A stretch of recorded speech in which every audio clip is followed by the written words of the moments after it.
Жеке пікірім негізі дұрыс болады ғой. Болады ғой беруге. Өз туысқаныңызға ма әлде жалпы Өз азаматтар? туысқаныма. Осы мәселеге қалай қарайсыз? Жауап беремін.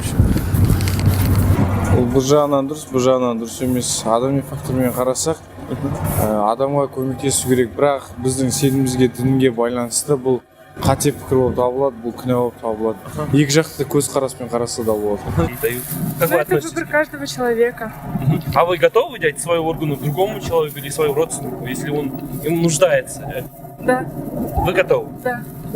Егер мүмкіндік болса, берген дұрыс деп санаймын. Өйткені басқа Конституцияда жазылғанда адам өмірі, денсаулығы, барлығы бостандығы бірінші орында болғандықтан біздің сенімімізге қарай, өзімнің сеніміме қарай берген дұрыс деп ойлаймын. Сіздің жеке пікіріңіз? Жеке пікірім.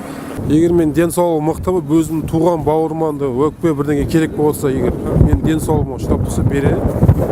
Мен жағдайым болса, бай болсам берсем, Жоқ, денсаулығыңыз соған жарай ма, жарамай ма? жарамайды ғой оған. Кімге жарайды қазір денсаулық? Елдің көбісі денсаулығы жоқ. Басқа азаматқа бере алмаймын. Өз балаларыма, өз туысқаныма, басқаларға кім береді қазір өзіміз? По-моему, это нормально, потому что если это твои родственники, близкие тебе люди, почему бы свое не дать? Это выбор каждого человека, как бы. Например, если мать моя или мой родной брат, там что-то, почка, например, одна нужна там срочно, да я бы свою отдал бы, например. Почему нет? Егер өзінің жаңағы марқұм болған кісінің отбасы келісім беріп жатса, дұрыс деп ойлаймын.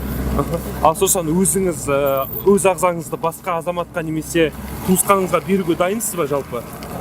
Әлі ондай әлі қоғам дайын емес, мен де дайын емес сияқтымын.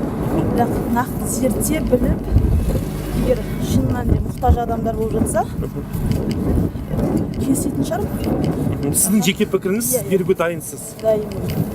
Рахмет. Жағдай нашар адам енді нашар болғатса, енді именно соған тегі менен басқа біреу жоқ болғатса, ол жағын сол кезде момент ойланып көресің ғой, а так өзің туысыңнан не бауырыңнан нең дайысың. Рахмет сізге.